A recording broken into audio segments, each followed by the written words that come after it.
Hi hello ಮತ್ತೊಮ್ಮೆ ಸ್ಫೂರ್ತಿ academy ಶಿಕಾರಿಪುರದಿಂದ ನಾನ್ ನಿಮ್ Ramesh sir. ಸ್ನೇಹಿತರ, ಇದು GPSTR ನ ಮಧ್ಯಕಾಲೀನ ಭಾರತ ಇತಿಹಾಸದ ವಿಡಿಯೋವನ್ನ ನಿಮ್ಗೋಸ್ಕರ ತಂದಿದ್ದೇನೆ. ನೋಡಿ, ಮಧ್ಯಕಾಲೀನ ಭಾರತ ಇತಿಹಾಸದ ಪ್ರಶ್ನೋತ್ತರಗಳನ್ನ ಇದರಲ್ಲಿ ಹೇಳ್ತಾ ಇದ್ದೀನಿ.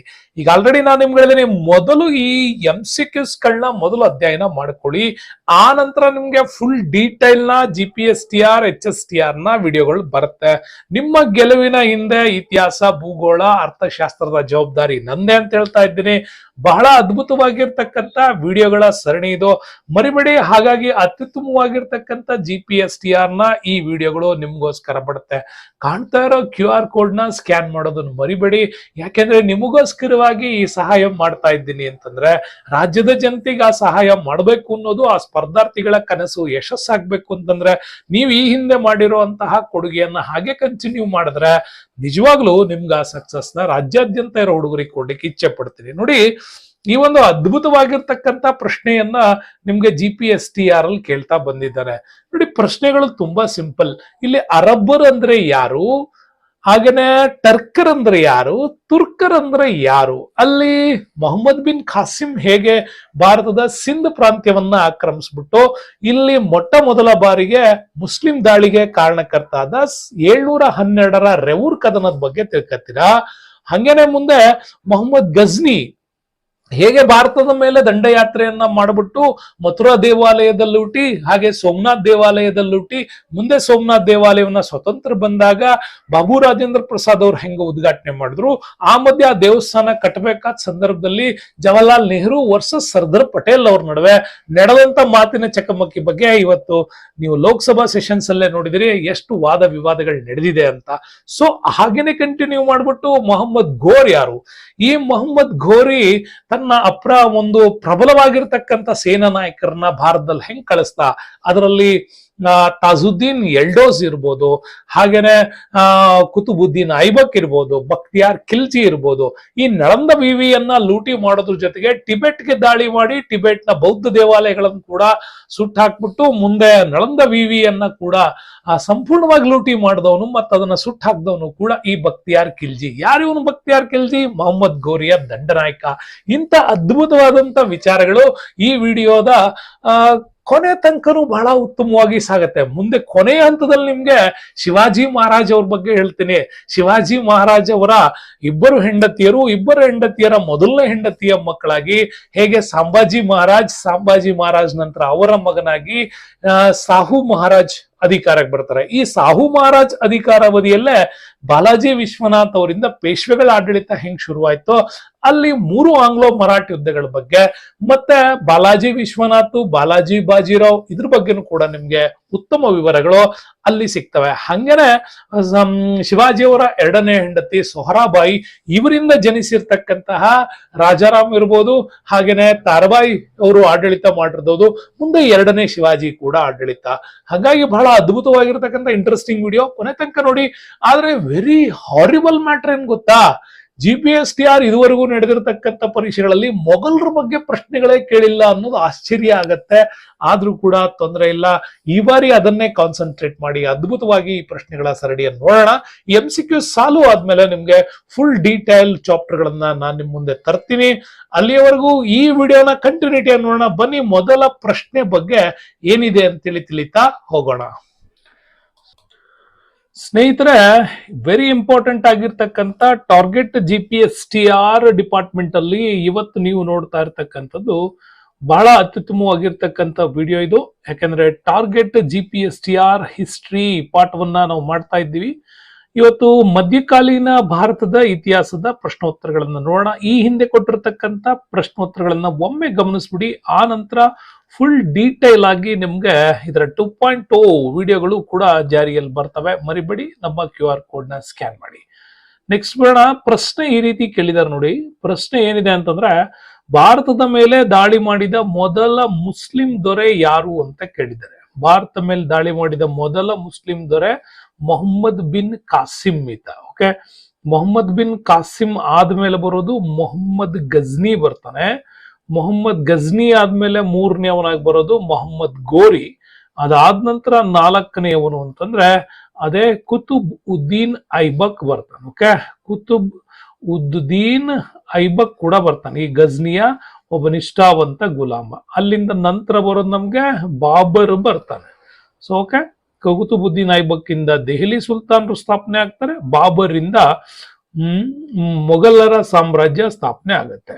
ಸೊ ಹೀಗೆ ಭಾರತದ ಮೇಲೆ ಮುಸ್ಲಿಂ ಆಡಳಿತಗಾರರು ಬಂದ್ಬಿಟ್ಟು ಇಲ್ಲಿ ಒಂದು ಮುಸ್ಲಿಂ ಸಾಮ್ರಾಜ್ಯವನ್ನು ಹುಟ್ಟಾಕೋದಕ್ಕೆ ಕಾರಣವಾಗ್ತಾರೆ. ಸೊ ಬನ್ನಿ ಹಾಗಾದ್ರೆ ನಮ್ಗೆ ಈ ಮಹಮ್ಮದ್ ಬಿನ್ ಕಾಸಿಂ ಯಾರು ಏನು ಅಂತ ಸರಿಯಾಗಿ ತಿಳ್ಕೋಬೇಕು. ಅದರ ಹಿಂದಿನ ರೆವೂರ್ ಕದನದ ಬಗ್ಗೆ ಕೂಡ ನಮ್ಗೆ ಗೊತ್ತಿರಬೇಕು. ನೋಡಿ, ಮಹಮ್ಮದ್ ಬಿನ್ ಕಾಸಿಂ ಏನಿದ್ದಾನೆ, ಈತಹ ಮೂಲತಃ ಉಮಯದ್ ಖಲೀಫರ ವಾಲಿದ್ ಅಂತಕ್ಕಂಥ ಒಬ್ಬ ಖಲೀಫ್ ಇದ್ದ. ಅವನ ಕಾಲದಲ್ಲಿ ಸಿಂಧ್ ಪ್ರಾಂತ್ಯದ ಜನರಲ್ ಆಗಿ ನೇಮಕಗೊಳ್ತಾನೆ. ಜನರಲ್ ಅಂತಂದ್ರೆ ಸೇನಾ ಮುಖ್ಯಸ್ಥನಾಗಿ ನೇಮಕ ಆಗ್ತಾನೆ. ಸೊ ಅದೇ ಕಾಲದಲ್ಲಿ ಆ ಪ್ರಾಂತ್ಯದ ಗವರ್ನರ್ ಆಗಿ ನೇಮಕ ಆಗೋನು ಹಜ್ವಾಜ್ ಇಬ್ನಾ ಯೂಸುಫ್ ಅಂತ. ಬಹಳಷ್ಟು ಜನರು ಯಾಕೆ ಎರಡು ಹೆಸರು ಕೊಟ್ಟಿದ್ದೀನಿ ಅಂದ್ರೆ, ಕೆಲವು ಪುಸ್ತಕಗಳು ನಿಮ್ಗೆ ಉಮಯದ್ ಖಲೀಫ್ ವಾಲಿದ್ ಯಾರನ್ನ ಜನರಲ್ ಆಗಿ ನೇಮಕ ಮಾಡ್ದ ಅಂತಂದ್ರೆ ನೀವು ಈಸಿಯಾಗಿ ಬರೀಬೇಕು ಮೊಹಮ್ಮದ್ ಬಿನ್ ಕಾಸಿಂ ಅಂತ. ಯಾರು ಆ ಪ್ರಾಂತ್ಯದ ಗವರ್ನರ್ ಅಂತ ಕೇಳಿದ್ರೆ ಹಜ್ಜಾಜ್ ಇಬ್ನಾ ಯೂಸುಫ್ ಕೂಡ ಅಲ್ಲಿ ಆಗಿದ್ದ. ಇವರು ನೇಮಕಗೊಂಡು ಈ ಸಿಂಧ್ ಕೇಂದ್ರವಾಗಿದ್ದಂತ ಬಂದರುಗಳು, ಸಮುದ್ರ ಮಾರ್ಗಗಳು, ಭೂಮಾರ್ಗಗಳು ಇವುಗಳನ್ನೆಲ್ಲ ನಿಯಂತ್ರಣ ಮಾಡಬೇಕು ಅಂತಾನೆ ಇವರು ಅನ್ಕೊಂಡು ಆ ಪ್ರಕಾರವಾಗಿ ಈ ಪ್ರಾಂತ್ಯಗಳನ್ನ ಇವರು ಗಳಿಸ್ಕೋಬೇಕಾಗಿತ್ತು. ಹಂಗಾಗಿ ಈ ಪ್ರಾಂತ್ಯದ ಮೇಲೆ ಅವರು ದಾಳಿ ಮಾಡ್ಲಿಕ್ಕೆ ಇಷ್ಟಪಟ್ರು. ಆ ಸಂದರ್ಭದಲ್ಲೇ ನಡೆದದ್ದು ರೆವೂರ್ ಕದನ. ಇದು ಸಿಂಧ್ ನದಿಯ ಎಡದಂಡೆಯ ಮೇಲೆ ಇದ್ದಂಥದ್ದು. ಯಾಕೆ ಈ ರೆವೂರ್ ಕದನ ನಡೀತು ಅನ್ನೋದು ನಮಗೆ ಗೊತ್ತಾಗಬೇಕಲ್ವಾ. ಕಾರಣ ಇಷ್ಟೇ, ದೇಬಲ್ ಬಂದರ್ನ ಸಮೀಪ ಶ್ರೀಲಂಕಾದಿಂದ ಬರ್ತಾ ಇದ್ದಂತ ಹಡಗನ್ನ ಈ ಕಡಲ್ಗಳ್ಳರು ಲೂಟಿ ಮಾಡಿದ್ರು. ಅಂದ್ರೆ ನಿಮ್ಗೆ ಇದು ಪರ್ಷಿಯನ್, ಇದು ಬಲೂಚಿಸ್ತಾನ್ ಏರಿಯಾ ಅಂತಾದ್ರೆ ಇಲ್ಲಿ ಭಾರತದ ಈ ಗುಜರಾತ್ ಭಾಗ ಬರುತ್ತೆ. ಇದು ಶ್ರೀಲಂಕಾದಿಂದ ಈಗ ಹೋಗ್ತಾ ಇದ್ದಂತ ಒಂದು ಹಡಗದು.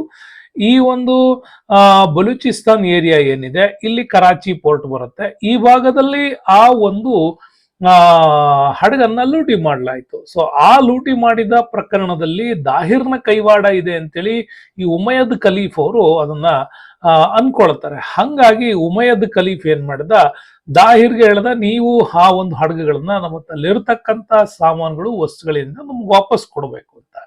ಈ ಘಟನೆಯೇ ಈ ರೆವೂರ್ ಕದನಕ್ಕೆ ಮುಖ್ಯವಾಗಿ ಕಾರಣ ಆಗ್ತಾ ಹೋಯ್ತು. ಹಾಗಾಗಿ ಈ ಪ್ರಾಂತ್ಯದ ಮೇಲೆ ಅವನು ಆಡಳಿತಕ್ಕೆ ಅಂತ ಬಂದ್ರೆ ಇಲ್ಲಿ ರಾಜ ದಾಹಿರ್ ಆಳ್ತಾ ಇದ್ದ. ನೆನ್ಪಿಟ್ಕೊಳ್ಳಿ, ಅವನ ಸಾಮ್ರಾಜ್ಯದ ರಾಜಧಾನಿಯೇ ದೇಬಲ್ ಅಂತ ಕೂಡ ಕರಿತೀವಿ. ದೇಬಲ್ ರಾಜಧಾನಿ ಆಗಿತ್ತು. ಹಂಗಾಗಿ ಸಿಂಧ್ ಈ ನಂತರದಲ್ಲಿ, ಇವನ ನಂತರದಲ್ಲಿ ಯಾವುದೇ ಹಿಂದೂ ದೊರೆ ಇದ್ರ ಮೇಲೆ ಅಧಿಕಾರ ಮಾಡಕ್ ಆಗ್ಲಿಲ್ಲ. ಕಾರಣ, ಸಂಪೂರ್ಣವಾಗಿ ಸ್ವತಂತ್ರ ದಾಹಿರ್ ಈ ಪ್ರದೇಶಗಳನ್ನ ಮೊಹಮ್ಮದ್ ಗಜ್ನಿ ಗೋರಿಗಳ ದಾಳಿಗೆ ತುತ್ತಾಗತ್ತೆ ಮುಂದೆ. ಹಂಗೇನೆ ಇಲ್ಲಿ ಕುತುಬುದ್ದೀನ್ ಐಬಕ್ನ ನೇರಾಡಳಿತಗಳು ಶುರುವಾಗ್ತವೆ. ಹಂಗಾಗಿ ಸಿಂಧ್ ಅನ್ನು ಆಳಿದಂತ ಕಟ್ಟ ಕಡೆಯ ಹಿಂದೂ ದೊರೆ ಯಾರು ಅಂತಂದ್ರೆ ಅದು ರಾಜ ದಾಹಿರ್ ಆಗಿದ್ದ. ಶಾಹಿ ಸಾಮ್ರಾಜ್ಯ ಅವನತಿ ಆಗತ್ತೆ. ಸೊ ಹಾಗಾಗಿ ಇಲ್ಲಿ ನಾವು ವೆರಿ ಇಂಪಾರ್ಟೆಂಟ್ ಆಗಿ ನೆನ್ಪಿಟ್ಕೋಬೇಕು. ಸೊ ಈ ಭಾಗದಿಂದ ಬಂದಂತಹ ಹಡಗಿನ ಲೂಟಿ ಈ ಒಂದು ಪಾಕಿಸ್ತಾನದ ಬಲೂಚಿಸ್ತಾನ್ ಸಿಂಧ್ ಪ್ರಾಂತ್ಯಗಳಲ್ಲಿ ಇದು ಆಗಿತ್ತು. ಈ ಕಡೆ ಇವತ್ತಿನ ಪ್ರೆಸೆಂಟ್ ಇಂಡಿಯಾದ ಬಾರ್ಡರ್ ಇದು. ಈ ಭಾಗ ಎಲ್ಲ ಸಿಂಧ್ ಪ್ರಾಂತ್ಯ ಅಂತ ಕೂಡ ಕರಿತೀವಿ. ಸೊ ಈ ಪ್ರಾಂತ್ಯದಲ್ಲಿ ಆತ ಮಕ್ರಾನ್ ಮತ್ತೆ ಬಲೂಚಿಸ್ತಾನ್ ಮುಖಾಂತರ ಬಂದು ದಾಹಿರ್ನ ದೇಬಲ್ ನಗರವನ್ನ ಅವನಿಲ್ಲಿ ಲೂಟಿ ಮಾಡ್ತಾನೆ. ಹಾಗಾಗಿ ಈ ದಾಹಿರ್ ಈ ಪ್ರದೇಶಗಳನ್ನ ಲೂಟಿ ಮಾಡಿ ಇಲ್ಲಿರ್ತಕ್ಕಂಥ ಶಿವ ಮಂದಿರವನ್ನ ಲೂಟಿ ಮಾಡ್ತಾನೆ. ಅಪಾರವಾದ ಸಂಪತ್ತನ್ನ ಗಳಿಸ್ತಾನೆ. ಅಷ್ಟಾದ್ರೂ ಸಾಕಾಗಲ್ಲ. ಹಾಗಾಗಿ 1712 ವೇಳೆಗೆ ಈ ರೆವೂರ್ ಪ್ರದೇಶದ ಮೇಲೆ ದಾಳಿ ಮಾಡ್ತಾನೆ. ಆ ರೆವೂರ್ ಪ್ರದೇಶದಿಂದ ಮುಂದೆ ಆತ ಕಾಸಿಂ ಬೆರೂರು, ಬ್ರಹ್ಮನಾಬಾದ್, ಅಲರೂರು, ಅಲಸ್ಕನ್ ಮತ್ತೆ ಸಿಂಧ್ನ ಉತ್ತರ ಭಾಗ ಅಂದ್ರೆ ಇವತ್ತಿನ ಪಾಕಿಸ್ತಾನದ ಮುಲ್ತಾನ್ ಭಾಗವನ್ನು ಕೂಡ ತಲುಪ್ತಾನೆ. ಮುಲ್ತಾನ್ ಭಾಗ ಅಂದ್ರೆ ಇವಷ್ಟು ಕೂಡ ಇಲ್ಲೇ ಬರ್ತಾವೆ. ಈ ಮುಲ್ತಾನ್ ಭಾಗಗಳು ಅವತ್ತು ಚಿನ್ನದ ನಗರ ಅಂತ ಕೂಡ ಕರಿತಾ ಇದ್ರು. ಎರಡೂ ಕೂಡ ಕಾರಣ, ಅತ್ಯಂತ ಹೆಚ್ಚು ಸಂಪತ್ತು ಕೂಡ ಇತ್ತು, ಪ್ಲಸ್ ಚಿನ್ನದ ಗಣಿಗಳ ಕೇಂದ್ರ ಕೂಡ ಬಲೂಚಿಸ್ತಾನದಲ್ಲಿ ಇದೆ ಮುಲ್ತಾನ್. ಹಾಗಾಗಿ ಈ ಭಾಗಕ್ಕೆ ಆತ ವಶಪಡಿಸಿಕೊಳ್ತಾನೆ. ಇಲ್ಲಿಂದ ಅಪಾರವಾದ ಸಂಪತ್ತು ಅವನಿಗೆ ಸಿಗತ್ತೆ. ಆ ಸಂಪತ್ತನ್ನ ತೆಗೆದುಕೊಂಡು ಆತ ಮುಂದೆ ಹೋಗ್ತಾನೆ. ಹಾಗಾಗಿ ಇದರ ಪರಿಣಾಮಗಳು ಏನಾಯ್ತು ಅನ್ನೋದು ಕೂಡ ನಾವು ತಿಳ್ಕೋಬೇಕು. ದಾಹಿರ್ನ ಮಕ್ಕಳಾಗಿರ್ತಕ್ಕಂಥ ಪರಿಮಳ ದೇವಿ, ಸೂರ್ಯದೇವಿ ಸೆರೆ ಹಿಡಿಲಾಯ್ತು. ಅವನ ಖಲೀಫನ ಅನುಭೋಗಕ್ಕೆ ಅವ್ರನ್ನ ಕಳಿಸಿದ್ರು ಅಂತ ಹೇಳಿ ಅಲ್ಲಿ ಅವ್ರು ಏನ್ ಮಾಡಿದ್ರು, ಪರಿಮಳ ದೇವಿ, ಸೂರ್ಯದೇವಿ ಮೊಹಮ್ಮದ್ ಬಿನ್ ಕಾಸಿಂನ ಮೇಲೆ ಸೇಡನ್ನ ತೀರಿಸ್ಕೊಳ್ಳೋದಕ್ಕೋಸ್ಕರವಾಗಿ ಖಲೀಫನ ಮುಂದೆ ಹೇಳ್ತಾರೆ, ನಾವೀಗ ಆಲ್ರೆಡಿ ಮಲಿನಗೊಂಡಿದ್ದೇವೆ, ನಮ್ಮನ್ನ ಮಲಿನ ಮಾಡಿದ್ದು ಕಾಸಿಂ ಅಂತ ಕೂಡ ಹೇಳ್ತಾರೆ. ಹಂಗಾಗಿ ಉಮಯ್ಯದ್ ಖಲೀಫರ ವಾಲಿದ್ ಕಾಸಿಂನ ಇಲ್ಲಿ ಕೊಲೆ ಮಾಡಿಸ್ಬಿಡ್ತಾನೆ. ಆಮೇಲೆ ಗೊತ್ತಾಗುತ್ತೆ ಖಲೀಫನ್ಗೆ ಈ ಹೆಣ್ಮಕ್ಳು ಹೇಳ್ತಾ ಇರೋದು ತಪ್ಪು ಅಂತ ಹೇಳಿ, ಅವಮಾನದ ಸೇಡನ್ನ ಹೀಗೆ ಸೂರ್ಯದೇವಿ ಪರಿಮಳ ದೇವಿ ತೀರಿಸ್ಕೊಂಡ್ರು ಅಂತ ಹೇಳಿ ಕೇವಲ ಒಬ್ಬರೇ ಒಬ್ಬ ಇತಿಹಾಸಕಾರ ಈಶ್ವರಿ ಪ್ರಸಾದ್ ಅವರು ಬರ್ತಾರೆ. ಡಾಕ್ಟರ್ ಈಶ್ವರಿ ಪ್ರಸಾದ್ ಅವರ ಒಂದು ಪುಸ್ತಕದ ಹೇಳಿಕೆಗಳಲ್ಲಿ ಮಾತ್ರ ಈ ಸ್ಟೋರಿ ಇದೆ, ಬಿಟ್ರೆ ಎಲ್ಲೂ ಕೂಡ ಈ ಸ್ಟೋರಿ ಇಲ್ಲ. ಅದರ ಸಮಕಾಲೀನ ಯಾರೂ ಕೂಡ ಇದನ್ನ ಉಲ್ಲೇಖ ಮಾಡಿಲ್ಲ. ಹಾಗಾಗಿ ಈ ಘಟನೆಯ ಸತ್ಯಾಸತ್ಯತೆಯ ಬಗ್ಗೆ ಈಗಲೂ ಕೂಡ ಅನೇಕ ಜನ ಪ್ರಶ್ನೆ ಮಾಡ್ತಾರೆ. ಹೀಗೆ ಈ ಶ್ರೀಲಂಕಾದಿಂದ ಬರ್ತಾ ಇದ್ದಂತ ಹಡಗನ್ನ ಯಾವಾಗ ಈ ಒಂದು ಕರಾಚಿ ಪೋರ್ಟ್ ಅಲ್ಲಿ ಲೂಟಿ ಮಾಡಲಾಯ್ತೋ, ಇದರಿಂದಾಗಿನೇ ಈ ಅಷ್ಟು ಒಂದು ಸಿಂಧ್ ಪ್ರಾಂತ್ಯ ಏನಿದೆ, ಈ ಸಿಂಧ್ ಪ್ರಾಂತ್ಯ ಅವತ್ತು ಮೊಹಮ್ಮದ್ ಬಿನ್ ಕಾಸಿಂನ ದಾಳಿಗೆ ಒಳಗಾಯ್ತು. ಹೀಗಾಗಿ ಕಾಸಿಂನ ದಾಳಿಯಿಂದಾಗಿನೇ 712ರ ರೆವೂರ್ ಕದನ ಆಯ್ತು. ಭಾರತದ ಮೇಲೆ ಮೊಟ್ಟ ಮೊದಲ ಬಾರಿಗೆ ಇಸ್ಲಾಂ ಭಾರತದ ನೆಲದ ಮೇಲೆ ಪ್ರವೇಶ ಆಯ್ತು ಅಂತಲೂ ಕೂಡ ಇಲ್ಲಿ ಹೇಳಲಾಗತ್ತೆ. ಸೊ ಇದರ ಪರಿಣಾಮ ಏನಾಯ್ತು ಅಂತ ಕೂಡ ತಿಳ್ಕೋಬೇಕಲ್ವಾ. ಸೊ ಪರಿಣಾಮ ಇಷ್ಟೇ, ಯಾವಾಗ ಈ ಪ್ರದೇಶಗಳು ಅಸ್ತಿತ್ವಕ್ಕೆ ಬಂದ್ವೋ ಭಾರತಕ್ಕೆ ಟರ್ಕರು ಬರ್ಲಿಕ್ಕೆ ಅವಕಾಶ ಆಯ್ತು. ಟರ್ಕರು ಅಂತಂದ್ರೆ ಅಫ್ಘನ್ ಮೂಲದಿಂದ ಬಂದಂತವ್ರು. ಸೊ ಅದರಲ್ಲಿ ಗಜ್ನಿ ಇದೇ ದಾರಿಯನ್ನ ಹಿಡ್ಕೊಂಡು ಭಾರತದೊಳಗೆ ಎಂಟ್ರಿ ಕೊಡ್ತಾನೆ, ಗೋರಿ ಕೂಡ ಇದೇ ಭಾಗವನ್ನು ಹಿಡ್ಕೊಂಡು ಎಂಟ್ರಿ ಕೊಡ್ತಾನೆ. ಮುಂದೆ ಇಲ್ಲಿಂದ ಕುತುಬುದ್ದೀನ್ ಐಬಕ್ ಕೂಡ ಇದೇ ಭಾಗದಿಂದ ಭಾರತಕ್ಕೆ ಎಂಟ್ರಿ ಕೊಡ್ತಾನೆ. ಪ್ಲಸ್ ನಮ್ಗೆ ಮೊಘಲರ ಬಾಬರ್ ಕೂಡ ಇಲ್ಲಿಂದನೇ ಆತ ತನ್ನ ಪ್ರಾಂತ್ಯಗಳನ್ನ ಭಾರತದಲ್ಲಿ ಶಾಶ್ವತಗೊಳಿಸ್ತಾನೆ. ಹೀಗೆ ಬರ್ಲಿಕ್ಕೆ ಅನುಕೂಲ ಆಯ್ತು ಅಂತ ಹೇಳ್ಬೋದು. ಮುಂದೆ ರಜಪೂತರು ಇವರ ವಿರುದ್ಧ ಹೋರಾಟ ಮಾಡ್ಲಿಕ್ಕೆ, ವೀರಯುತ ಹೋರಾಟಕ್ಕೆ ಇದೊಂದು ಮುನ್ನುಡಿಯಾಗಿ ಆರಂಭ ಆಯ್ತು. ಇಲ್ಲಿಂದ ರಜಪೂತರು ತುಂಬಾ ಸ್ಟ್ರಾಂಗ್ ಆದ್ರು, ಬಹಳಷ್ಟು ಹೋರಾಟಗಳನ್ನು ಮಾಡ್ತಾರೆ. ಆದ್ರೂ ವಿಫಲ ಆಗತ್ತೆ. ಕಾರಣ ಏನು ಅಂತಂದ್ರೆ ರಜಪೂತರಲ್ಲಿ ಇದ್ದಂತಹ ಒಂದು ಒಳಗಿನ ಅಸಮರ್ಥತೆ ಅಂತನೂ ಕೂಡ ನಾವು ಹೇಳ್ಬೋದು. ಹೀಗೆ ಶುರುವಾದಂತ ಈ ಹೋರಾಟ ಬಹಳ ಅತ್ಯುತ್ತಮವಾಗಿ ನಡೀತಾ ಹೋಯ್ತು. ಮುಂದೆ ಅರಬ್ಬರು ಭಾರತ ಮೇಲೆ ಇಸ್ಲಾಂ ಪ್ರಭಾವ ಹೆಚ್ಚಾಗ್ತಾ ಇತ್ತು, ಮತಾಂತರಗಳು ಹೆಚ್ಚಾದವು, ವಾಣಿಜ್ಯ ಪ್ರಗತಿ ಕೂಡ ಹೆಚ್ಚಾಯ್ತು ಅಂತ ಕೂಡ ನಾವಿದ್ರಲ್ಲಿ ತಿಳ್ಕಬಹುದು. ನೋಡಿ, ಈ ರೀತಿ ಸಮಗ್ರವಾಗಿ ಮೊಹಮ್ಮದ್ ಬಿನ್ ಕಾಸಿಂನ ದಾಳಿಯ ಪರಿಣಾಮಗಳನ್ನ ನಾವು ಅಧ್ಯಯನ ಮಾಡ್ತೀವಿ.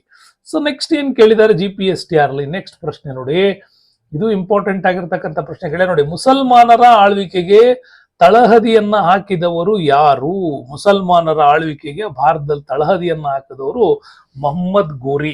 ಓಕೆ, ಅಲಪ್ತಗೀನ್, ನೆಕ್ಸ್ಟ್ ಸಬಕ್ತಗೀನ್ ಬರ್ತಾರೆ ಗೋರ್ ಸಾಮ್ರಾಜ್ಯದಲ್ಲಿ. ಅದಾದ್ಮೇಲೆ ಮೊಹಮ್ಮದ್ ಗೋರಿ ಬರ್ತಾರೆ. ಈ ಹಿಂದೆ ಬಂದಂತಹ ಮೊಹಮ್ಮದ್ ಬಿನ್ ಕಾಸಿಂ ಆಗ್ಲಿ ಪ್ಲಸ್ ಮೊಹಮ್ಮದ್ ಗಜ್ನಿ ಆಗ್ಲಿ ಭಾರತದ ಸಂಪತ್ತನ್ನ ಲೂಟಿ ಮಾಡಿದ್ರೆ ವಿನಃ ಭಾರತದಲ್ಲಿ ಮುಸ್ಲಿಮರಿಗಾಗಿ ಒಂದು ಶಾಶ್ವತ ನೆಲೆಯನ್ನ ಕಟ್ಟಬೇಕು, ಪ್ಲಸ್ ದಾರುಲ್ ಇಸ್ಲಾಂ ನೀತಿಯನ್ನ ಜಾರಿಗೆ ತರಬೇಕು, ಪ್ಲಸ್ ಇಸ್ಲಾಂ ಧರ್ಮವನ್ನ ಪ್ರಚಾರ ಮಾಡಬೇಕು ಅಂತ ಪಣ ತೊಟ್ಟವನೇ ಈ ಮೊಹಮ್ಮದ್ ಗೋರಿ.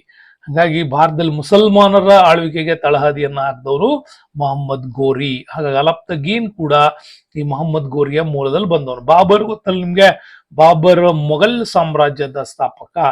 ಜಫರ್ ಖಾನ್ ಗೊತ್ತಲ್ಲ, ಜಫರ್ ಖಾನ್ ಬಹಳ ಕಡೆ ಹೆಸರು ಬರ್ತಾವೆ ನಿಮ್ಗೆ. ಖಿಲ್ಜಿ ಸಾಮ್ರಾಜ್ಯದಲ್ಲಿ ಮಂಗೋಲರನ್ನ ಕಂಟ್ರೋಲ್ ಮಾಡಿದವನು ಜಫರ್ ಖಾನ್ ಅಂತ ಬರ್ತದೆ, ಬಹಳ ಕಡೆ ಹೆಸರುಗಳು ಬರ್ತಾ ಹೋಗ್ತದೆ, ಅದಿರ್ಲಿ.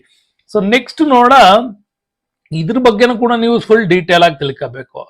ಭಾರತದ ಮೇಲೆ ಮುಸ್ಲಿಂ ಆಡಳಿತ ಹೆಂಗೆ ಆಯ್ತು ಅಂತ. ಭಾರತ ಮೇಲೆ ಮುಸ್ಲಿಂ ದಾಳಿ ಮಾಡಿದವರಲ್ಲಿ ಮೊದಲಿಗರು ಯಾರು ಅಂದ್ರೆ ಅರಬ್ಬರು. ನೆನ್ಪಿಟ್ಕೊಳ್ಳಿ, ಮೊದಲಿಗರು ಯಾರು ಅಂದ್ರೆ ಅರಬ್ಬರು. ಯಾಕೆ ಅಂತಂದ್ರೆ ಅರಬ್ಬರ ದಾರುಲ್ ಇಸ್ಲಾಂ ನೀತಿಯನ್ನ ಭಾರತಕ್ಕೆ ತಂದು ಇಲ್ಲಿ ಸ್ಟ್ರಾಂಗ್ ಆಗಿ ಹೋರಾಟ ಮಾಡಿದ್ರು ರೆವೂರ್ ಕದನ, ಅವನೇ ಮೊಹಮ್ಮದ್ ಕಾಸಿಂ ಮೊದಲಿಗ. ನೆಕ್ಸ್ಟ್ ಭಾರತ ಮೇಲೆ ದಾಳಿ ಮಾಡಿದ ಎರಡನೇ ಮುಸ್ಲಿಂ ಘಟನೆ ಯಾವುದು ಅಂತಂದ್ರೆ ಅದು ತುರ್ಕರು. ಮೊಹಮ್ಮದ್ ಗಜ್ನಿ ಕೂಡ ಬಂದ. ಮೊಹಮ್ಮದ್ ಗಜ್ನಿ ಬಂದವನು ಏನ್ ಮಾಡ್ದ, 1000ರಿಂದ 1027ರ ಮಧ್ಯೆ ಭಾರತ ಮೇಲೆ 17 ಬಾರಿ ದಾಳಿಯನ್ನ ಮಾಡ್ತಾನೆ. ದಂಡಯಾತ್ರೆ ಮಾಡೋದ್ರ ಜೊತೆಗೆ ಇಸ್ಲಾಂ ಧರ್ಮದ ಪ್ರಚಾರ ಮತ್ತು ಇಲ್ಲಿನ ಸಂಪತ್ತು ಲೂಟಿಯನ್ನ ಮಾಡ್ತಾನೆ.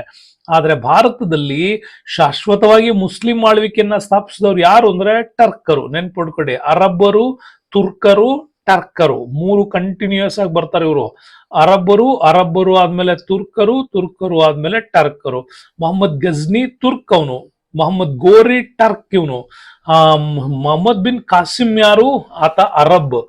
ಈ ರೀತಿ ಬಂದಂತಹ ವ್ಯವಸ್ಥೆಯಲ್ಲಿ ಭಾರತ ಮೇಲೆ ಆತ ಬಹು ಪ್ರಮಾಣವಾದಂತಹ ದಾಳಿಗಳನ್ನ ಮಾಡಿ ಈ ದಾಳಿಗಳ ಒಂದು ಕುರುವಾಗಿ ಬಹಳಷ್ಟು ಲೂಟಿ ಮಾಡಿರೋದು ನಮ್ಮ ಮುಂದೆ ಕಾಣುತ್ತೆ. ಅವನ ಲೂಟಿಗಳಲ್ಲಿ ಅತ್ಯಂತ ಪ್ರಮುಖವಾದಂತ ಲೂಟಿ ಅಂದ್ರೆ ಪ್ರಮುಖವಾಗಿ ಮಥುರಾ ಶ್ರೀಕೃಷ್ಣ ದೇವಾಲಯವನ್ನ 1818-19 ಲೂಟಿ ಮಾಡ್ದ, ಅಲ್ಲಿನ ಸಂಪತ್ತನ್ನ ದೋಚ್ಕೊಂಡು ಹೋದ.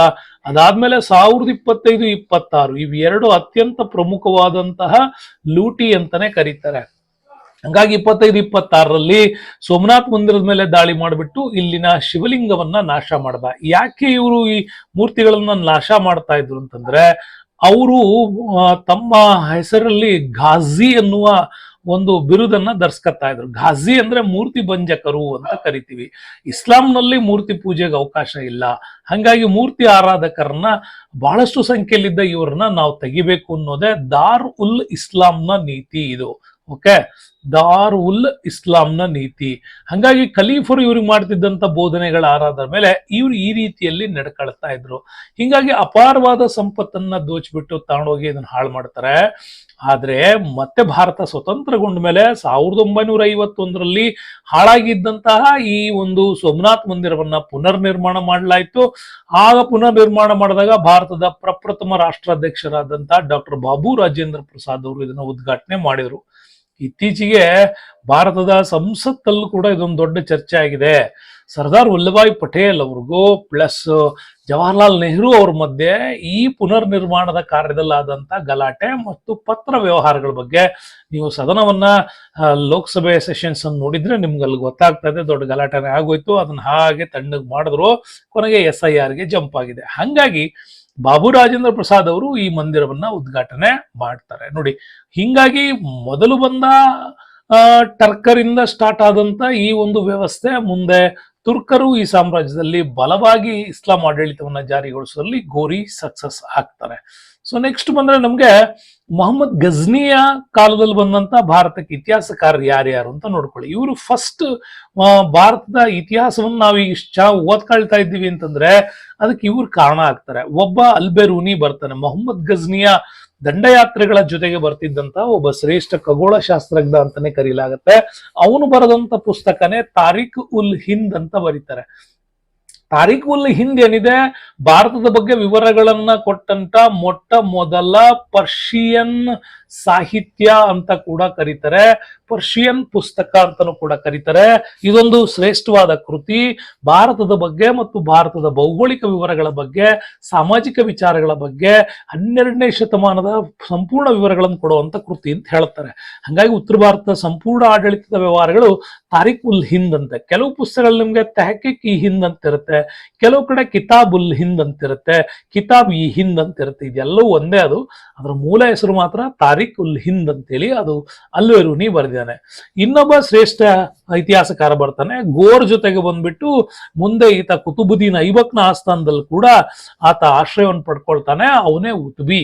ಈ ಉತ್ಬಿ ಬರೆದಿದ್ದು ತಾರಿಕ್ ಇ ಯಾಮಿನಿ ಅಂತ. ಈ ತಾರಿಕ್ ಇ ಯಾಮಿನಿ ಅನ್ನುವ ಬಿರುದು ಯಾರಿಗಿತ್ತು ಅಂತಂದ್ರೆ ಮೊಹಮ್ಮದ್ ಘೋರ್ಗೆ ಅವಾಗಿನ ಬಾಗ್ದಾದ್ ಖಲೀಫರು ಕೊಟ್ಟಂತಹ ಬಿರುದು. ಹಂಗಾಗಿ ತಾರಿಕ್ ಇ ಯಾಮಿನಿ ಅಂತ ಹೇಳಿ ಉತ್ಬಿ ಬರೀತಾನೆ. ನೆಕ್ಸ್ಟ್ ಮೊಹಮ್ಮದ್ ಘೋರ್ ಕಾಲದಲ್ಲಿ ಬರೋರು ಇವರು ಇಬ್ರು ಕೂಡ ಮೊಹಮ್ಮದ್ ಘೋರ್ ಕಾಲದಲ್ಲೂ ಬರ್ತಾರೆ. ತಾರಿಕ್ ಇ ಸಬಕ್ತಗೀನ್ ಅಂತ ಹೇಳಿ ಬರೀತಾರೆ. ಹಂಗಾಗಿ ಮೊಹಮ್ಮದ್ ಘೋರ್ ಸಾಮ್ರಾಜ್ಯದ ಬಗ್ಗೆ ಅದರ ಮೂಲ ದಾಖಲೆಗಳು ನಮ್ಗೇನಾದ್ರೂ ಸಿಗತ್ತೆ ಅಂತಂದ್ರೆ ಅದು ತಾರಿಕ್ ಇ ಸಬಕ್ತಗೀನ್ ಅಲ್ಲಿ ಕೂಡ ಸಿಗುತ್ತೆ. ಹಾಗಾಗಿ ಈ ಸಬಕ್ತಗೀನ್, ಅಲಪ್ತಗೀನ್, ಸಬಕ್ತಗೀನ್, ಮುಂದೆ ಮೊಹಮ್ಮದ್ ಘೋರ್ ಅಂತ ಇವರು ಕೂಡ ಮುಂದೆ ನಮ್ಗೆ ಎಲ್ಲಿವರೆಗೆ ಬರ್ತಾರೆ, ಮೊಹಮ್ಮದ್ ಘೋರ್ ವರೆಗೆ ಬರ್ತಾರೆ. ಗಜ್ನಿ ಕಾಲಕ್ಕೆ ಬಂದವನು ಇವರು. ಆ ಕಾಲದಲ್ಲಿ ಇದ್ರೂ ಕೂಡ ಇವರು ಹೆಚ್ಚಿನದಾಗಿ ಉಲ್ಲೇಖ ಮಾಡೋದು ಮಾತ್ರ ಮೊಹಮ್ಮದ್ ಘೋರ್ ಸಾಮ್ರಾಜ್ಯದ ಬಗ್ಗೆ ನೆನಪಿಟ್ಕೊಳ್ಳಿ. ಸೊ ಇದು ಕೂಡ ನಮ್ಗೆ ಇತಿಹಾಸಕ್ಕೆ ಡೀಪ್ ಆಗಿ ಬೇಕಾಗಿರ್ತಕ್ಕಂಥ ಮ್ಯಾಟರ್ ಆಗುತ್ತೆ. ಇನ್ನು ಮೊಹಮ್ಮದ್ ಘೋರ್ ಸಾಮ್ರಾಜ್ಯದ ವಿಚಾರ ನೀವು ನೋಡೋದಾದ್ರೆ, ಮೊಹಮ್ಮದ್ ಘೋರಿ ಹಿರತ್ ಮತ್ತೆ ಗಜ್ನಿ ಅಂತಕ್ಕಂಥ ಪ್ರದೇಶಗಳ ಮಧ್ಯೆ ಗೋರ್ ಪ್ರದೇಶದಲ್ಲಿ ಅಲಾವುದ್ದೀನ್ ಹುಸೇನ್ ಘೋರ್ ಅಂತಕ್ಕಂಥವ್ನು ಈ ಘೋರ್ ಮನೆತನವನ್ನ ಸ್ಥಾಪನೆ ಮಾಡ್ತಾನೆ. ಆ ಸಾಮ್ರಾಜ್ಯದಲ್ಲೇ ನಂತರ ಮೊಹಮ್ಮದ್ ಘೋರ್ ಇಲ್ಲಿ ಆಳ್ವಿಕೆಯನ್ನ ಮಾಡಿ ದಾಳಿಯನ್ನ ಮಾಡ್ತಾರೆ. ಹಿಂಗೆ ಭಾರತದಲ್ಲಿ ಶಾಶ್ವತವಾದಂತಹ ಮುಸ್ಲಿಂ ಸಾಮ್ರಾಜ್ಯವನ್ನ ನಿರ್ಮಿಸಿ ಇಲ್ಲಿ ಇಸ್ಲಾಂ ಅನ್ನ ಪ್ರಚಾರ ಮಾಡೋದ್ರಲ್ಲಿ, ಅದ್ರ ಜೊತೆಗೆ ಇಲ್ಲಿನ ಪ್ರಮುಖವಾಗಿ ಮುಲ್ತಾನ್, ಪೇಶಾವರ್, ಲಾಹೋರ್ಗಳನ್ನ ಗೆದ್ದು ಯಶಸ್ವಿಯಾದಂತಹ ಮತ್ತು ಇಲ್ಲಿ ಮುಸ್ಲಿಮರ ಆಡಳಿತವನ್ನೇ ಈತ ಫಿಟ್ ಮಾಡಿದವನು ಮೊಹಮ್ಮದ್ ಗೋರ್. ಆದ್ರೆ ಮೊಹಮ್ಮದ್ ಗೋರ್ ಅಂದ ತಕ್ಷಣ ನಿಮಗೆ ನೆನಪಾಗಬೇಕು ಎರಡು ತರೈನ್ ಕದನಗಳು. 1191 ನಲ್ಲೂ 1192 ನಲ್ಲಿ. ಫಸ್ಟ್ ತರೈನ್ ನಲ್ಲಿ ಮೊಹಮ್ಮದ್ ಘೋರಿ ಸೋಲ್ತಾನೆ, ಎರಡನೇ ತರೈನ್ ನಲ್ಲಿ ಪೃಥ್ವಿರಾಜ್ ಚೌಹಾಣ್ ಸೋಲ್ತಾನೆ. ಹಾಗಾದ್ರೆ ಮೊದಲಲ್ಲಿ ಗೆದ್ದಂತ ಪೃಥ್ವಿರಾಜ್ ಚೌಹಾಣ್ ಎರಡರಲ್ಲಿ ಯಾಕೆ ಸೋತ ಅಂತಂದ್ರೆ ಇಲ್ಲಿ ರಾಜ ಜೈಸಿಂಗ್ ನ ವಿಚಾರ ಬರುತ್ತೆ. ರಾಜ ಜೈಸಿಂಗ್ ನ ವಿಚಾರ. ಯಾರು ಈ ರಾಜ ಜೈಸಿಂಗ್? ಈ ಹಿಂದೆ ನಾನೇನ್ ನಿಮ್ಗೆ ದಾಹಿರ್ ಸಾಮ್ರಾಜ್ಯ ಓದಿದ್ನೋ, ಈ ದಾಹಿರ್ ಸಾಮ್ರಾಜ್ಯದಲ್ಲಿ ಮುಂಬರ್ತಕ್ಕಂಥ ಮೊಮ್ಮಕ್ಕಳೇ ಇವರು. ಅದರಲ್ಲಿ ಆ ರಾಜ ಜೈಸಿಂಗ್ ಬರ್ತಾನೆ. ಈತ ಪೃಥ್ವಿರಾಜ್ ಚೌಹಾನ್ಗೆ ಆತ ಸಹಾಯ ಮಾಡ್ಲಿಲ್ಲ. ಕಾರಣ ಏನು? ಸೊ ರಾಜ ಜೈಸಿಂಗನ ಮಗಳಾದ ಸಂಯುಕ್ತೆಯನ್ನ ಪೃಥ್ವಿರಾಜ್ ಚೌಹಾಣ್ ಮದುವೆಯಾದ ಅನ್ನೋ ಕಾರಣಕ್ಕಾಗಿ, ಅಂದ್ರೆ ಅಪಹರಿಸಿ ಮದುವೆಯಾದ ಅಂತಹ ಕಾರಣಕ್ಕಾಗಿಯೂ ಕೂಡ ಇಲ್ಲಿ ಅವಮಾನ ಮಾಡ್ತಾರೆ. ಜೊತೆಗೆ ಪೃಥ್ವಿರಾಜ್ ಚೌಹಾಣ್ ಅನ್ನ ಏಕಾಂಗಿಯಾಗಿರುವಂತೆ ರಾಜ ಜೈಸಿಂಗ್ ನೋಡ್ಕೊಂಡಿದ್ರಿಂದಾಗಿ ಮೊಹಮ್ಮದ್ ಗೋರ್ಗೆ ಈ ಬಿಡಿ ಬಿಡಿಯಾದಂತ ರಜಪೂತರನ್ನ ಬಹಳ ಕ್ಲೀನ್ ಆಗಿ ಎದುರಿಸಿ ಆತ ಚಾಂದ್ವಾರ ಕದನದಲ್ಲೇ ರಾಜ ಜೈಸಿಂಗ್ ನನ್ನ ಕಂಪ್ಲೀಟ್ ಆಗಿ ಸೋಲಿಸ್ತಾನೆ. ಕುತುಬುದ್ದೀನ್ ಐಬಕ್ನ ಕರ್ಕೊಂಡ್ಬಂದು.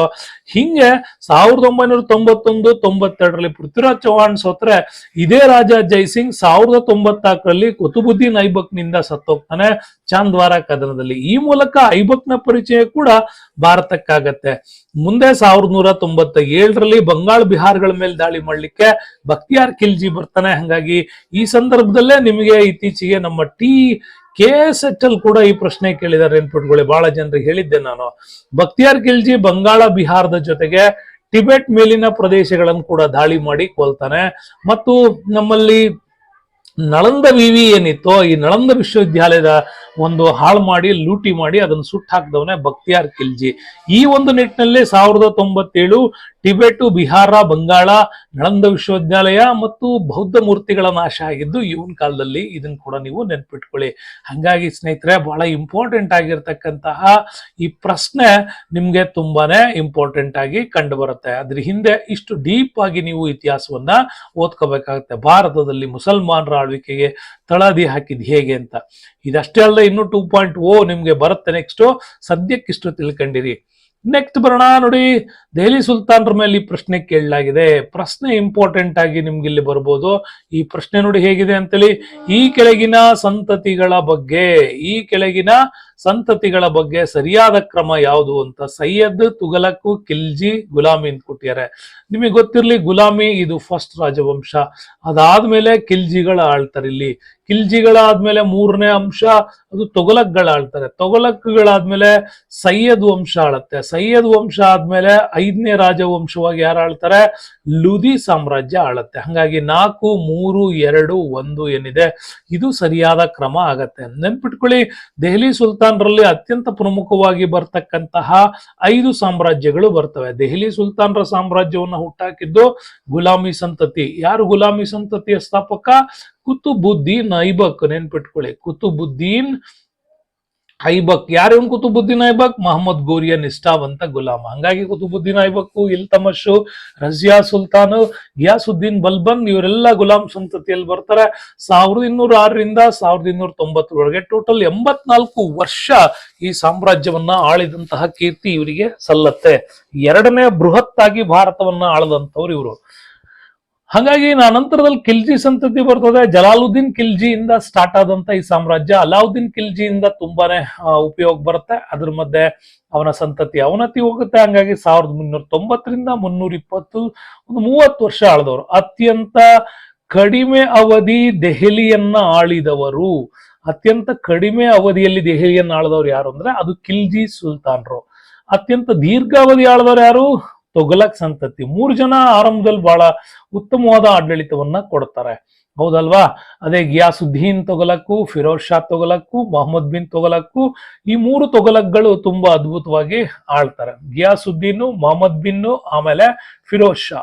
ಇವ್ರು 3 ಜನ ಕಂಟಿನ್ಯೂಸ್ ಚೆನ್ನಾಗಿ ಆಳ್ತಾರೆ. ಆಮೇಲೆ ಅದು ಕಡಿಮೆ ಆಗುತ್ತೆ. ಅದರಲ್ಲಿ 92 ವರ್ಷ ಈ ದೆಹಲಿಯನ್ನ ಆಳದಂತವ್ರು. ಹಂಗಾಗಿ ಅತಿ ದೀರ್ಘಕಾಲ ದೆಹಲಿಯನ್ನ ಆಳದವರು ಅಂತಂದ್ರೆ ಇವರೇನೆ.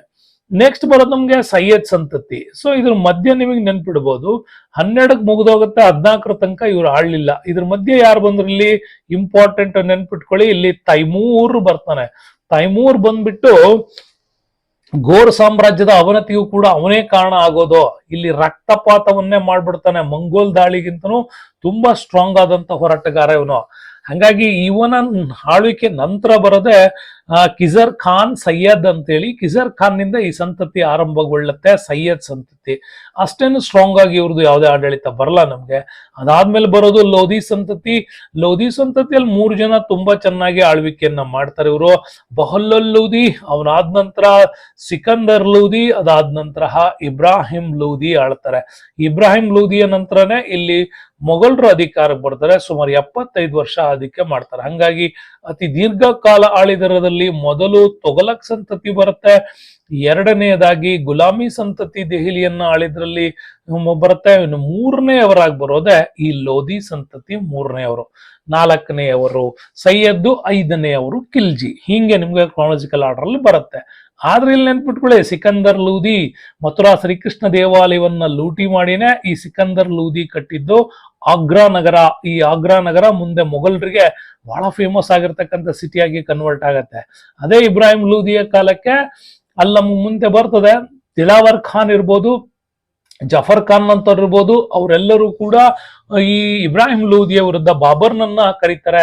ಅಲ್ಲಿಗೆ ಲೋಧಿ ಸಂತತಿ ಆಳ್ವಿಕೆ ಕೊನೆ ಆಗುತ್ತೆ. ಅದು ಮೊದಲ ಪಾಣಿಪತ್ ಕದನ 1526ರಿಂದ ಮೊದಲ ಪಾಣಿಪತ್ ಕೂಡ ನಡೆದಿತ್ತು. ಸೊ ಅಲ್ಲಿಗೆ ದೆಹಲಿ ಆಡಳಿತ ವಂಶ ಕೊನೆಗೊಳ್ಳುತ್ತೆ, ಅವರು ಅಧಿಕಾರಕ್ಕೆ ಬರ್ತಾರೆ. ಇದು ಚೆನ್ನಾಗಿ ನೆನ್ಪಿಟ್ಕೊಳ್ಳಿ. ನೆಕ್ಸ್ಟ್ ನೋಡಿ, ಇದೇ ದಿಲ್ಲಿ ಸುಲ್ತಾನರ ಆಡಳಿತದ ಮೇಲೆ ಕೇಳಿರುವಂತ ಪ್ರಶ್ನೆ. ಇದರಲ್ಲಿ ಯಾವುದು ಸರಿಯಾದ ಹೇಳಿಕೆ ಅಂತೇಳಿ. ಕರಜ್ ಮುಸ್ಲಿಮರ ಮೇಲಿನ ತೆರಿಗೆ. ಓಕೆ, ಉಶ್ರಾ ಮುಸ್ಲಿಮೇತರ ತೆರಿಗೆ. ನೆನ್ಪಿಟ್ಕೊಳ್ಳಿ, ಅಂದ್ರೆ ಹಿಂದೂಗಳಿಗೆ ಆಗ್ತಾ ಇದ್ರು ಅಂತ ಇದು. ಮುಸ್ಲಿಮೇತರ ತೆರಿಗೆ ಕರಜ್. ಉಶ್ರಾ ನೆನ್ಪಿಟ್ಕೊಳ್ಳಿ, ಮುಸ್ಲಿಮರ ಮೇಲಿನ ಕೃಷಿ ತೆರಿಗೆ ಇದು, ಮುಸ್ಲಿಮರಿಗೆ ಇದು. ಇನ್ನು ಜಜಿಯಾ ತಿಳ್ಕೊಳ್ಳಿ, ಹಿಂದೂಗಳ ಮೇಲಿನ ಧಾರ್ಮಿಕ ತೆರಿಗೆ. ಇವು ಸ್ಟೇಟ್ಮೆಂಟ್ 3 ಕೂಡ ರೈಟ್. ಇವು ನೋಡಿ ಯಾವ ತೆರಿಗೆ ಆಗ್ತಾ ಇದ್ರು, ನಿಮ್ಗೊಂದು ಕಂಪ್ಲೀಟ್ ಡೀಟೇಲ್ ಕೊಡ್ತೀನಿ ನೋಡಿ. ಈ ತೆರಿಗೆಗಳನ್ನ ಹಾಕ್ತಾರೆ. ಕರ್ಜ್ ಅಂದ್ರೆ ಹಿಂದೂಗಳ ಮೇಲೆ ಹಾಕ್ತಾ ಇದ್ದಂತ ಭೂ ಕಂದಾಯ. ನಿಮ್ಗೆ ಪ್ರಶ್ನೆಯಲ್ಲಿ ಮುಸ್ಲಿಮೇತರ ಅಂತ ಇರ್ತಲ್ಲ, ಅದೇನೆ ಮುಸ್ಲಿಮೇತರ ಅಂದ್ರೆ ಹಿಂದೂಗಳಿಗೆ ಹಾಕೋದು, ಹಿಂದೂಗಳ ಮೇಲಿನ ತೆರಿಗೆ.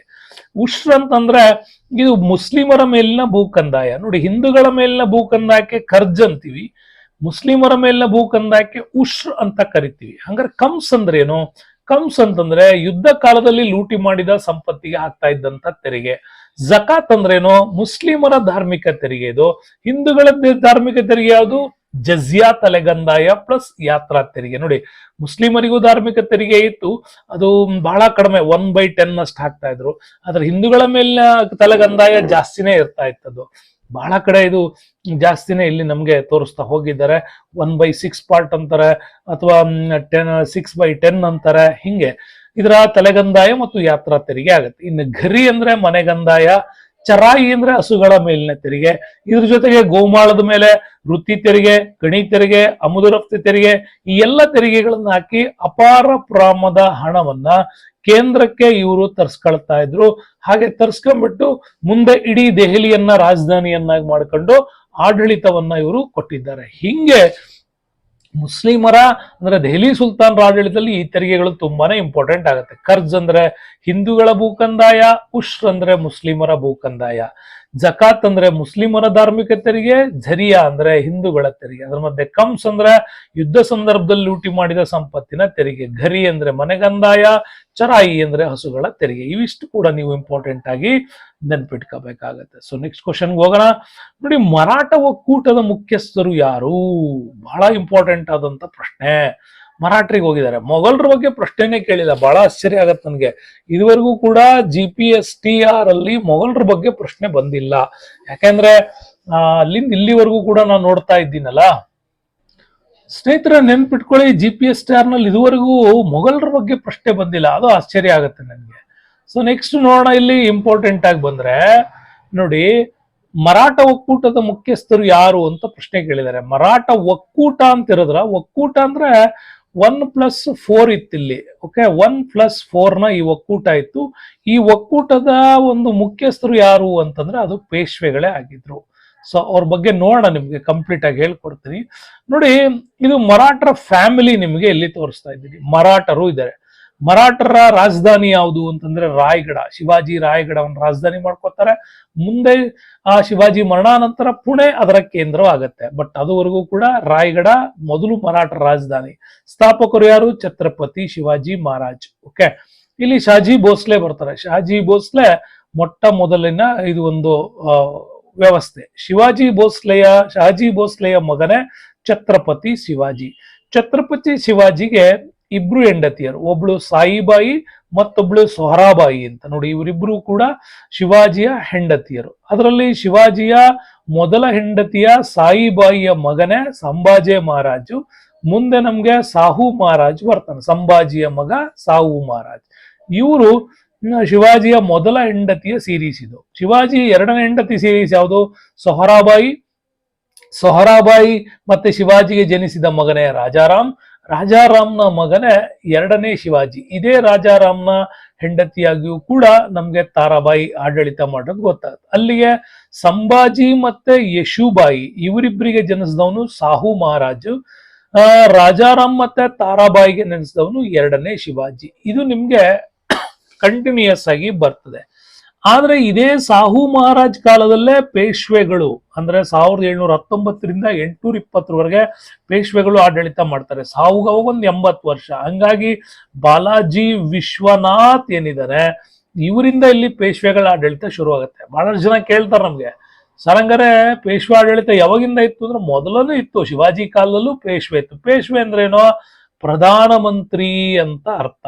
ಸೊ ಈ ಪ್ರಧಾನಮಂತ್ರಿಯಲ್ಲಿ ಶಿವಾಜಿ ಮೊದಲೇನೆ ಆತ ಆ ಸಿಸ್ಟಮ್ ಅನ್ನ ಆತ ಜಾರಿಗೆ ತಂದಿದ್ದ. ಹಂಗಾಗಿ ಆ ಒಂದು ಸಿಸ್ಟಮ್ ಅಲ್ಲಿ ಶಿವಾಜಿ ಅಷ್ಟಪ್ರಧಾನ ವ್ಯವಸ್ಥೆಯಲ್ಲಿ ಅದು ಪ್ರಮುಖವಾಗಿ ಪೇಶ್ವೆ ಹುದ್ದೆಗಳು ಇರ್ತಾ ಇತ್ತು. ಬಟ್ ರಾಜ ಸ್ಟ್ರಾಂಗ್ ಆಗಿರೋದ್ರಿಂದ ಪೇಶ್ವೆಗಳು ಇಲ್ಲಿ ಸ್ಟ್ರಾಂಗ್ ಆಗಿರ್ಲಿಲ್ಲ. ಹಂಗಾಗಿ ಪೇಶ್ವೆಗಳು ತುಂಬಾ ಸ್ಟ್ರಾಂಗ್ ಆಗದೆ, ಹಾಗೆ ರಾಜ ವೀಕ್ ಆದಾಗ ಇಲ್ಲಿ ಬಾಲಾಜಿ ವಿಶ್ವನಾಥ್ ಬರ್ತಾನೆ. ಸೊ ಇಲ್ಲಿ ಬರೋರೆಲ್ಲ ಬ್ರಾಹ್ಮಣ ಪೇಶ್ವೆಗಳು. ಬಟ್ ಶಿವಾಜಿ ಕಾಲದಲ್ಲಿ ಪೇಶ್ವೆಗಳು ಯಾರಿದ್ರು? ಕ್ಷತ್ರಿಯ ಪೇಶ್ವೆಗಳು ಇರ್ತಾ ಇದ್ರು. ನೆನ್ಪಿಟ್ಕೊಳ್ಳಿ, ಅದಕ್ಕೂ ಇದಕ್ಕೂ ಕೂಡ ನಿಮ್ಗೆ ಬಹಳಷ್ಟು ವ್ಯತ್ಯಾಸ ಇದೆ. ಇದಿಷ್ಟು ಬರ್ತಾರೆ. ಈ ಒಂದು ಪೇಶ್ವೆ ಪದವಿಗಳು ಮುಂದೆ ವ್ಯತ್ಯಾಸವಾಗ್ತಾ ಹೋಯ್ತು. ಅದರಲ್ಲಿ ಬಹಳ ಪ್ರಮುಖವಾಗಿ ಸಾಹು ಮಹಾರಾಜ್ ಕಾಲದಲ್ಲಿ ಇದ್ದಂತ ಪೇಶ್ವೆಗಳು. ಸಾಹು ಮಹಾರಾಜ್ ಮರಾಠರ ದೊರೆಯಾದಾಗ ಮೊದಲ ಪೇಶ್ವೆಯಾಗಿ ಬಂದವನೇ ಬಾಲಾಜಿ ವಿಶ್ವನಾಥ್. 1713ರಿಂದ 20ರವರೆಗೆ ಇವನಲ್ಲಿ ಅಧಿಕಾರದಲ್ಲಿದ್ದ. ಬಾಲಾಜಿ ವಿಶ್ವನಾಥ್, ಒಂದನೇ ಬಾಲಾಜಿ ಬಾಜಿರಾವ್ ಬರ್ತಾನೆ. ಇದೇ ಬಾಲಾಜಿ ಬಾಜಿರಾವ್ ಕಾಲದಲ್ಲೇ 1761 ಮೂರನೇ ಪಾಣಿಪತ್ ಕದನ ಕೂಡ ನಡೀತು. ಅದಾದ ನಂತರ ಒಂದನೇ ಮಾಧವರಾವ್ನ ನಂತರನೇ ಅವನು ಸತ್ ಮೇಲೆನೆ ಇಲ್ಲಿ 3 ಆಂಗ್ಲೋ ಮರಾಠ ಯುದ್ಧಗಳು ನಡೀತವೆ. 3 ಆಂಗ್ಲೋ ಮರಾಠ ಯುದ್ಧಗಳು ಕೂಡ ಇಲ್ಲಿ ನಡೀತವೆ. ಹಂಗಾಗಿ ನಾರಾಯಣರಾವ್ ಅಧಿಕಾರಕ್ಕೆ ಬರ್ತಾನೆ. ಇವನನ್ನ ಕೊಲೆ ಮಾಡಿ ರಘುನಾಥರಾವ್ ಅಧಿಕಾರ ಉಳಿಸ್ಕೊತಾನೆ. ರಘುನಾಥರಾವ್ನನ್ನ ತೆಗೆದ್ಬಿಟ್ಟು ಎರಡನೇ ಮಾಧವರಾವ್ ಬರ್ತಾನೆ. ಇಲ್ಲಿ ಎರಡನೇ ಮಾಧವರಾವ್ ಬರಕ್ ಕಾರಣ ಯಾರು? ನಾನಾ ಸಾಹೇಬ್. ಓಕೆ, ಮತ್ತೆ ಅದರಿಂದ ಮುಂದೆ ನಮಗೆ ನಾನಾ ಸಾಹೇಬ್ ಆಮೇಲೆ ಬರೋದು. ಬಟ್ ಅದಕ್ಕಿಂತ ಮುಂಚೆ ನಿಮ್ಗೆ ಫಡ್ನವೀಸ್ ಬರ್ತಾನೆ. ನಾನಾ ಫಡ್ನವೀಸ್. ಓಕೆ, ಇವರು ಒಬ್ಬ ಸೇನಾ ನಾಯಕನಾಗಿದ್ರಿಂದ ಎರಡನೇ ಮಾಧವರಾವ್ ಅಪ್ರಾಪ್ತ ವಯಸ್ಸಿನ 6 ವರ್ಷದ ಎರಡನೇ ಮಾಧವರಾವ್ನನ್ನ ಪೇಶ್ವೆಯನ್ನಾಗಿ ಮಾಡಿದ್ದ. ಅದು ನಿಮಗೆ ಸಲ್ಬಾಯಿ ಒಪ್ಪಂದ ಬಂದಾಗ ಹೇಳ್ತೀನಿ. ಅವನನ್ನ ಸವಾಯಿ ಮಾಧವರಾವ್ ಅಂತ ಕೂಡ ಕರೀತಾರೆ. ಯಾವಾಗ ನಾನಾ ಫಡ್ನವೀಸ್ ಮರಣ ಹೊಂತಾನೆ 1800ರಲ್ಲಿ, ಅಲ್ಲಿಂದ ಪೇಶ್ವೆಗಳ ಮೇಲಿನ ಹಿಡಿತ ತಪ್ಪತ್ತೆ. ಆಗ ಎರಡನೇ ಬಾಜಿರಾವ್ ಬರ್ತಾನೆ. ಎರಡನೇ ಬಾಜಿರಾವ್ ಅಸ್ತಿತ್ವಕ್ಕೆ ಬಂದಾಗ್ಲೇನೆ ಇಲ್ಲಿ ಮರಾಠರ ಪೇಶ್ವೆಗಳ ಒಕ್ಕೂಟದ ನಡುವೆ ಜಗಳ ಶುರುವಾಗದೆ ಇಲ್ಲಿ. ಆಗ 5 ಒಕ್ಕೂಟಗಳ ಆಡಳಿತದಲ್ಲಿ ಪೇಶ್ವೆಗಳು ಡಿವೈಡ್ ಆಗ್ತಾರೆ. ಆ ಡಿವೈಡ್ ಆಗಿದ್ದ ಮೇಲೆ ಮತ್ತೊಂದು ಪ್ರಶ್ನೆ ಕೂಡ ಬಂದಿದೆ, ಅದನ್ನ ನಿಮಗೆ ನಾ ಇಲ್ಲಿ ಹೇಳ್ತೀನಿ. ಬಾಲಾಜಿ ವಿಶ್ವನಾಥನನ್ನ ಯಾರು ಪೇಶ್ವೆಯನ್ನಾಗಿ ನೇಮಿಸಿದರು ಅಂದ್ರೆ ಸಾಹು ಮಹಾರಾಜ್ ನೇಮಿಸಿದ್ದ ಅಂತ ನೋಡಿ. ಶಹಾಜಿ ಈತ ಶಿವಾಜಿಯ ತಂದೆ. ಶಿವಾಜಿ ಮುಂದೆ ಸಾಂಬಾಜಿಯ ಸಾಹು ಮಹಾರಾಜ್ನ ತಂದೆ ಅಂತ ಅನ್ಕೊಳ್ಬಹುದು. ಓಕೆ, ಅದರಲ್ಲಿ ನಿಮ್ಗೆ ಬನ್ನಿ ಮುಂದೆ ಇದೆ ಇದೇ ಒಕ್ಕೂಟದ ಬಗ್ಗೆ ಮಾತಾಡ್ತೀನಿ, ಆವಾಗ ನಿಮ್ಗೆ ಕಂಟಿನ್ಯೂಟಿ ಇದೆ. ಈ ಜೋಡಿಗಳಲ್ಲಿ ಯಾವುದು ಸರಿಯಾಗಿ ಹೊಂದುವುದಿಲ್ಲ ಅಂತ ಕೇಳಿದ್ರೆ ಬೋನ್ಸ್ಲೆ ನಾಗಪುರ, ಸಿಂಧಿಯಾ ಗ್ವಾಲಿಯರ್, ಬರೋಡಾದ ಗಾಯಕ್ವಾಡ್. ಹೊಂದದೇ ಇರೋದು ಯಾವುದು? ಹೋಳ್ಕರ್. ಹೋಳ್ಕರ್ ಇದು ಕೊಲ್ಲಾಪುರದಿಂದಲ್ಲ, ಹೋಳ್ಕರ್ ಇಂದೋರ್, ಮಧ್ಯಪ್ರದೇಶ್ ಇಂದೋರ್ ಅವನ ಕೇಂದ್ರ ಆಗಿತ್ತು ಕೂಡ. ಹಾಗಾಗಿ 5 ಒಕ್ಕೂಟಗಳು ಮಹಾರಾಷ್ಟ್ರದಲ್ಲಿದ್ವು. ಪೇಶ್ವೆಗಳ 5 ಒಕ್ಕೂಟದಲ್ಲಿ ಪೇಶ್ವೆಗಳು ಪುಣೆಯನ್ನ ಕೇಂದ್ರವನ್ನಾಗಿ ಮಾಡ್ಕೊಂಡಾಳ್ತಾರೆ. ಅದು ಸಾಹು ಮಹಾರಾಜ್ ಕಾಲದಲ್ಲಿ ಪೇಶ್ವೆಯಲ್ಲಿ ಕೇಂದ್ರ ಆಗ್ತಾನೆ, ಪುಣೆ ಅಲ್ಲಿ ನೇರವಾಗಿತ್ತು. ಭೋನ್ಸ್ಲೆ ನಾಗ್ಪುರ, ಹಾಗೆ ಹೋಳ್ಕರ್ ಇಂದೋರ್ನಲ್ಲಿ, ಸಿಂಧಿಯಾ ಗ್ವಾಲಿಯರ್ನಲ್ಲಿ, ಗಾಯಕ್ವಾಡದಲ್ಲಿ ಬರೋಡ ಇದ್ರು. ಬರೋಡದ ಗಾಯಕ್ವಾಡ್ ಇದು ಮರಾಠದ ಒಕ್ಕೂಟ. ಇವರಲ್ಲಿ ಆಂತರಿಕ ಜಗಳಗಳು ಶುರುವಾಗಿದ್ರಿಂದನೇ ಎರಡನೇ ಆಂಗ್ಲೋ ಮರಾಠ ಯುದ್ಧಕ್ಕೆ ಅದೇ ಕಾರಣ ಆಗತ್ತೆ. ಎರಡನೇ ಆಂಗ್ಲೋ ಮರಾಠ ಯುದ್ಧಕ್ಕೆ ಕಾರಣ ಆಗತ್ತೆ. ನೀವು ಮೊದಲನೇ ಆಂಗ್ಲೋ ಮರಾಠ ಯುದ್ಧ ನೀವು ನೋಡಿರ್ತೀರಾ. 1775ರಲ್ಲಿ ಸೂರತ್ ಒಪ್ಪಂದ ಆಗತ್ತೆ.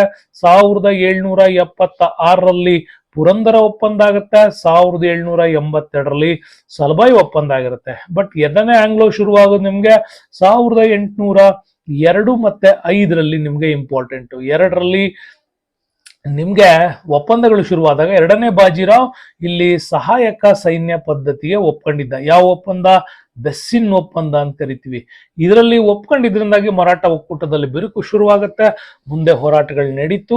1818ರ ವೇಳೆಗೆ ಸಂಪೂರ್ಣವಾಗಿ ಪೇಶ್ವೆಗಳ ಆಡಳಿತ ಮತ್ತು ಮರಾಠರ ಆಡಳಿತ ಕೊನೆಗೊಳ್ಳುತ್ತೆ. ಎರಡನೇ ಬಾಜಿರಾವ್ಗೆ ಕೊಲ್ಲಾಪುರದಲ್ಲಿ ಒಂದು ಸಣ್ಣ ಸೈಟ್ ಕೊಡ್ತಾರೆ, ಮಧ್ಯಪ್ರದೇಶದಲ್ಲಿ ಒಂದು ಸಣ್ಣ ಸೈಟ್ ಕೊಡ್ತಾರೆ. ಅಲ್ಲಿಗೆ ಅವನ ಆಡಳಿತವನ್ನ ಕೊನೆ ಮಾಡ್ತಾರೆ. ಎರಡನೇ ಬಾಜಿರಾವ್ ಇಲ್ಲಿ ಕೊನೆಯದಾಗಿ ಬಂದಂತಹ ಒಬ್ಬ ಪೇಶ್ವೆಯಾಗಿ ಉಳ್ಕೋತಾನೆ. ಕೊನೆಯ ಮರಾಠರು ಯಾರು ಅಂತಂದ್ರೆ ಸಾಹು ಮಹಾರಾಜ್ ನಂತರ ಅವನ ಮಗ ಪ್ರತಾಪ ಸಿಂಹ ಕೂಡ ಆಳ್ವಿಕೆ ಮಾಡಿದ್ದ ಅಂತಾರೆ. ಬಟ್ ಇವನ್ ಬಗ್ಗೆ ಎಲ್ಲೇ ಆಧಾರಗಳು ನಮ್ಗೆ ಹೆಚ್ಚಿಗೆ ಸಿಗೋದಿಲ್ಲ.